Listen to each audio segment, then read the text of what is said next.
Olá, povo de Deus, paz seja convosco. Estamos estudando as promessas de Deus de acordo com as Escrituras. Deus fez promessas e Deus também as cumpriu. Este é o nosso Deus. Hoje, na aula de número 5, falaremos sobre Sara, convertendo pranto em riso. Sara não poderia ser mãe. Deus havia dito a Abraão que ele seria pai de nações. Como poderia então Sara alcançar esta bênção das mãos do Eterno? Ora, o Deus que fez a promessa, ele tem poder para cumprir. Para Deus, nada é impossível. É exatamente este o assunto, este o foco da aula de hoje. O Deus que fez a promessa também pode concretizá-la. Assista essa aula e participe da Escola Bíblica Dominical. Povo de Deus, nós estamos estudando durante esse trimestre o tema Conquistando as Promessas de Deus. Nossa revista tem dado ênfase às promessas de Deus na vida de alguns homens e mulheres que decidiram servir a Deus e, consequentemente, essas pessoas colheram grandes vitórias da parte de Deus. Claro que essas bênçãos, essas vitórias não se restringiram apenas às suas vidas. A bênção de Deus, ela tem esse caráter de atingir também outras pessoas. Muito bem, hoje na aula de número 5 falaremos sobre Sara, transformando pranto em riso. Nós estudamos na aula de número 4 a respeito da promessa de Deus para Abraão. Ali nós tomamos como referência Isaías capítulo 51, versículo 2, quando o próprio Deus deixa muito claro quais foram os segredos da vida abençoada de Abraão. O próprio Deus diz que o chamou, o abençoou e o multiplicou. Agora, vale lembrar que também em Isaías 51, 2, o próprio Deus diz: olhai para Sara que vos deu à luz. Significa dizer que a promessa de Deus para Abraão também envolvia Sara. É por isso que a lição de número 5 concentra-se exatamente na vida de Sara. Ela também foi fundamental no plano da promessa de Deus. O próprio Deus já tinha dito que Abraão seria pai de multidões, pai de nações, mas o próprio Deus deixou muito claro que o herdeiro, o descendente de Abraão, viria exatamente do ventre de Sara. Aí nós temos um problema. A nossa lição, ela começa falando que desde o momento que Sara aparece na narrativa bíblica, a Bíblia deixa muito claro que Sara não podia ser mãe. Então nós temos aí uma grande dificuldade. Veja, Abraão poderia ser pai. Quanto a isso, não há dúvida alguma. Nós até aprenderemos na aula de hoje, naquele período em que a promessa parecia não se cumprir e Sara e Abraão tomam a iniciativa, de certa forma, de tentarem ajudar o próprio Deus.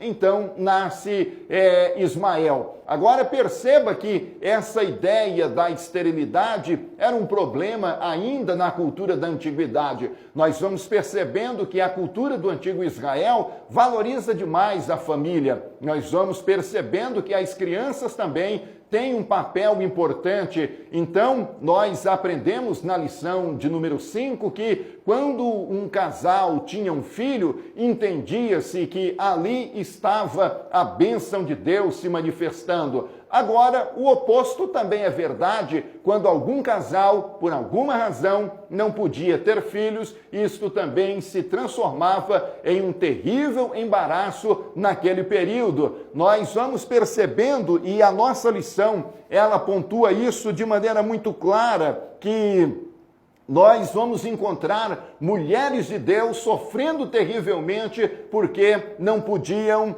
se tornarem mães. A nossa lição, ela traz um pensamento de um autor quando ele diz: note o riso triste de Sara, Gênesis 18, 12, a súplica silenciosa de Ana, 1 Samuel capítulo 1, e também a alternativa passional de Raquel, filhos ou a morte. tudo isso serve para nos mostrar o quanto que filhos eram esperados naquele contexto, naquela época. Agora imagine a situação de Sara. O próprio Deus havia dito que dela viria o descendente sobre o qual Deus estabeleceria o seu plano de promessa. Portanto, resumindo essa primeira parte da nossa aula, fica muito claro que na cultura bíblica os filhos eram vistos como bênçãos de Deus. E nós podemos, até na própria lição, destacar diversas referências bíblicas que apontam nessa direção. Também fica muito claro em nossa revista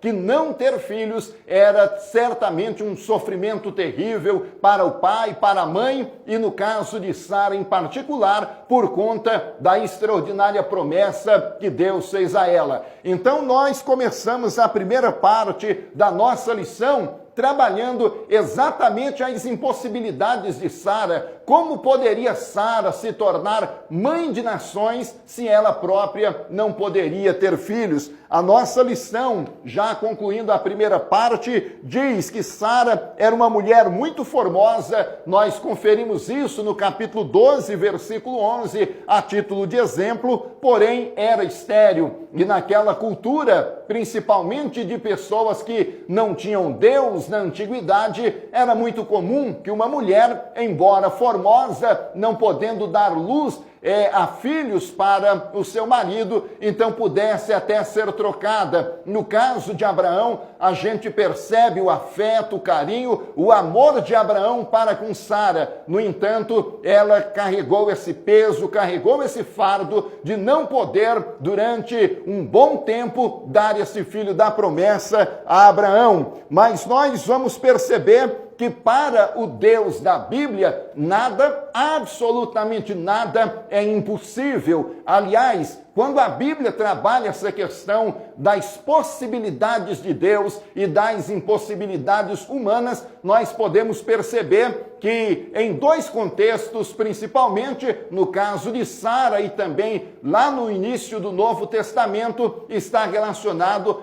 à questão de filhos. Então, o Deus que fez a promessa de que Sara seria mãe de nações, ele também tinha poder para cumprir. A primeira parte da nossa lição foca nas impossibilidades de Sara, mas continue conosco, porque na segunda parte nós falaremos das possibilidades do Deus que fez a promessa e tem poder para cumpri-la. Continue com a gente.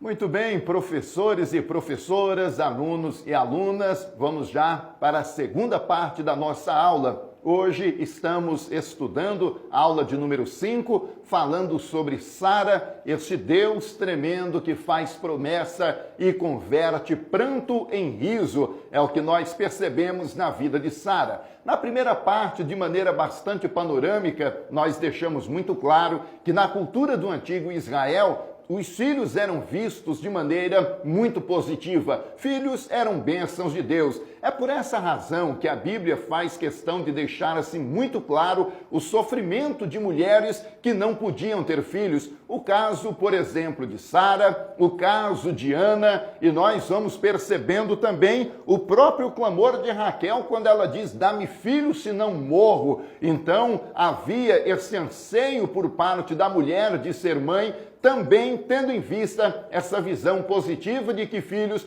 eram bênçãos do nosso Deus. Nós também destacamos, dentro dessa lógica da impossibilidade de Sara, que quando Deus se revela a Abraão, ele diz que Abraão será pai de nações e Sara, consequentemente, será mãe de nações. A nossa lição, ela deixa isso muito claro, que o próprio Deus tinha dito que Sara seria mãe de nações e rei de povos procederiam dela. Você pode conferir no capítulo 17, versículo 19 de Gênesis, e também no capítulo 18, a partir do versículo 9 até o versículo 15. Mas como Sara poderia ser mãe de nações se ela própria não podia ter filhos? É por isso que a segunda parte da nossa lição, ela se concentra nas possibilidades de Deus. Nós já deixamos claro na primeira aula que promessa significa dizer algo antes de fazer. Quando nós estudamos a aula de número 1, nós até pontuamos isto, que o ser humano até pode fazer uma promessa, mas será que ele pode cumprir? Esta é a diferença entre o ser humano e Deus.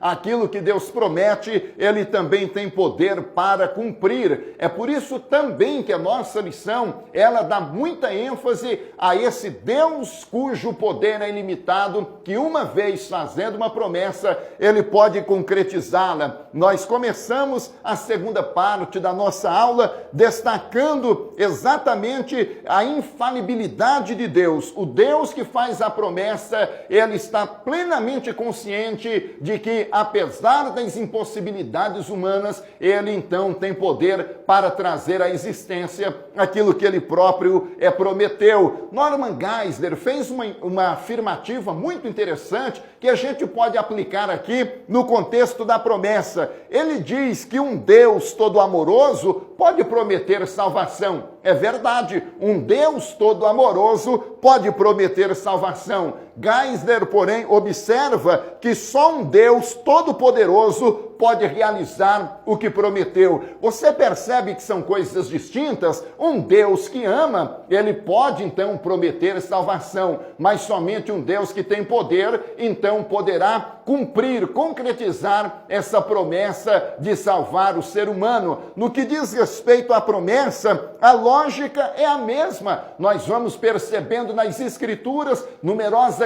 vezes, o próprio Deus deixando muito claro que para ele nada, absolutamente nada é impossível. Encontramos textos como em 2 Crônicas, capítulo 20, versículo 6, ali nós temos uma declaração desse poder, dessa grandeza de Deus. Poderíamos falar também lá em Isaías, quando Deus diz que operando ele, quem impedirá? Então nós vamos percebendo na narrativa bíblica esta revelação de Deus, de um Deus que na teologia nós o chamamos de onipotente, um Deus que tem todo o poder e que pode, de acordo com os seus planos, de acordo com a sua vontade, colocar esse poder em ação e materializar o seu querer, a sua vontade. Então, quando Sara ouve da parte do ser angelical que ela será mãe de nações e que reis procederão, sairão do seu ventre, ela fica perplexa. Nós poderíamos até dizer, com certo ar de dúvida, por que não? Como poderia ela, já idosa, se tornar então mãe? É, portanto, nesse contexto que Sara ri, e o próprio ser angelical, ao perceber, ele faz questão de deixar muito claro que para Deus não existe impossibilidade. Aquilo que Deus prometeu, ele também tem poder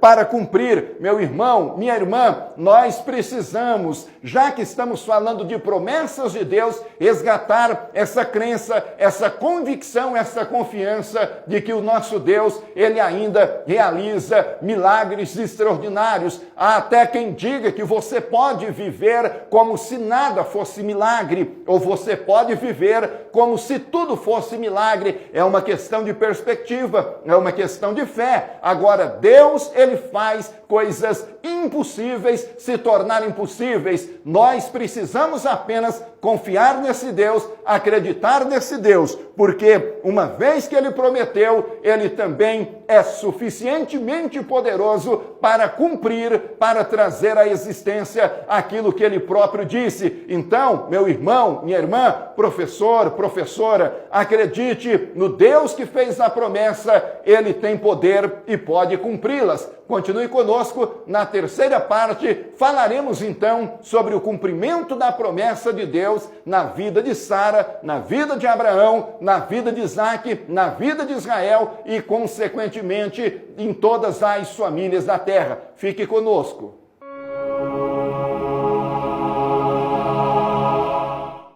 Já estamos terminando a nossa aula de número 5, falando sobre Sara convertendo pranto em riso. É possível que Sara, durante um bom tempo, tenha chorado, talvez nem acreditasse mais que a promessa de Deus se cumpriria na vida dela. Nós vamos percebendo o agir de Deus na vida das pessoas. Houve uma época, me parece, que o próprio Abraão, ele estava interessado em um herdeiro, não é verdade? Quando é que nós podemos perceber isso no texto sagrado? Quando você abre a sua Bíblia, lá no capítulo 15 de Gênesis, a gente percebe Abraão dizendo isso para Deus, que ele não tem um descendente. O capítulo 13 diz que ele era dono de muitas riquezas, então era natural que ele tivesse essa preocupação com o herdeiro. Sara, mulher, ela também queria ser mãe. Portanto, é nesse contexto que Abraão e que Sara aguardam o cumprimento da promessa. Mas, professor, professora, irmão, irmã,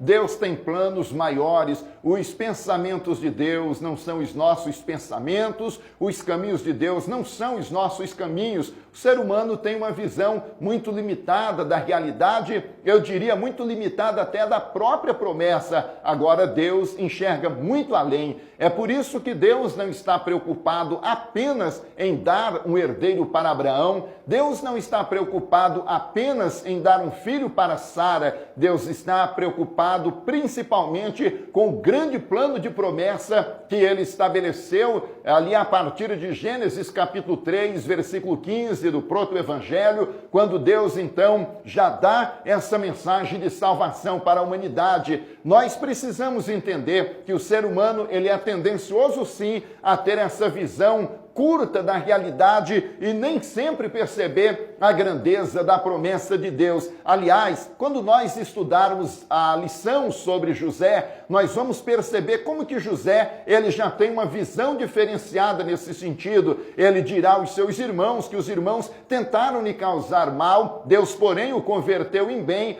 para que vidas fossem salvas, para que vidas fossem poupadas. Perceba a visão de José desta ação da providência de Deus em seu favor. É uma ação de Deus que não para simplesmente nele, mas é uma visão que atinge, então, outras pessoas. Nesta terceira e última parte da nossa aula, nós então temos que falar sobre o cumprimento da promessa de Deus. Sara não podia então ser mãe. Deus disse que ela seria mãe de nações, que reis sairiam do seu ventre. Agora, como que isso poderia se cumprir? Ora, o próprio ser angelical, lá no capítulo 18, vai deixar claro que para Deus nada é impossível. Para Deus não é impossível uma mulher já avançada em idade se tornar mãe, como também não é impossível para Deus fazer com que uma jovem, a exemplo de Maria, que não teve contato com o homem, se tornar mãe da mesma forma. Então, para Deus, nada, absolutamente nada é impossível. Aliás, eu até acredito que essa aula de número 5 é um chamado de Deus para nós revitalizarmos essa crença, essa confiança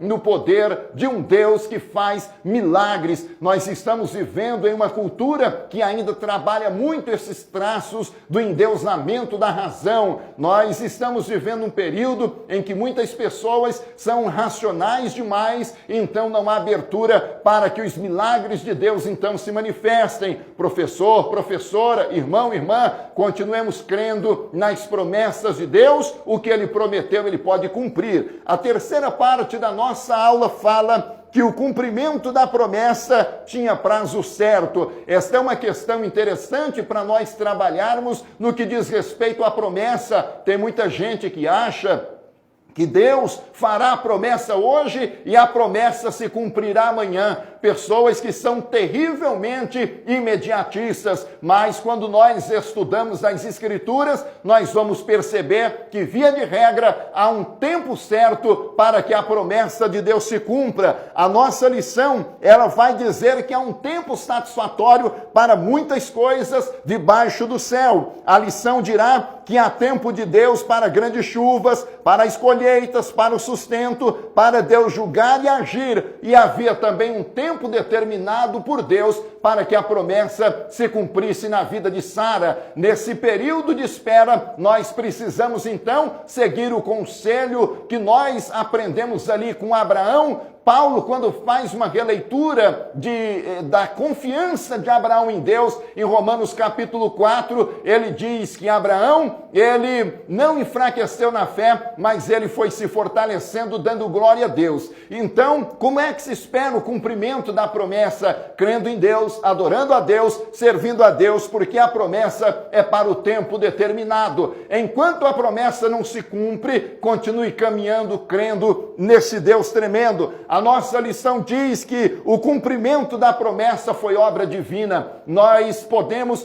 perceber em toda esta aula a ênfase sobre a esterilidade de Sara. Ela por si própria não poderia se tornar mãe. Abraão por si próprio também não teria como resolver o problema de Sara. É por isso que Isaac nasce e Isaac traz sobre si exatamente essa marca de ser ele um prodígio, um milagre de Deus. Não é sem razão que o próprio nome dele traz consigo essa comprovação do sinal, do milagre, do Deus bendito, do Deus Todo-Poderoso. Finalmente, encerramos a nossa aula dizendo que o cumprimento da promessa trouxe alegria. A própria Sara, ela deixará isso muito claro. Houve alegria no lugar de pranto. Isaac em hebraico significa riso. A promessa do seu nascimento foi recebida com risos por parte de Abraão e de Sara, mas agora ela própria dirá: Deus me deu motivo de riso. Capítulo 21, versículo 6. Irmão, irmã, continue acreditando em Deus, continue aguardando o cumprimento da promessa. Lembre-se, a promessa é para o tempo determinado. A promessa só se tornará realidade por obra divina. Terceiro lugar, quando a promessa se cumprir, ela trará muitas alegrias para a sua vida, para o seu coração, para a sua família. Então, continue crendo, sirva esse Deus, porque se Ele prometeu, Ele é poderoso para cumprir. Mais uma vez, muito obrigado pela sua atenção, que Deus te abençoe, que Deus te recompense. Participe com a sua família da Escola Bíblica Dominical e compartilhe também nas suas redes sociais esse ensinamento bíblico. Forte abraço, até o nosso próximo encontro.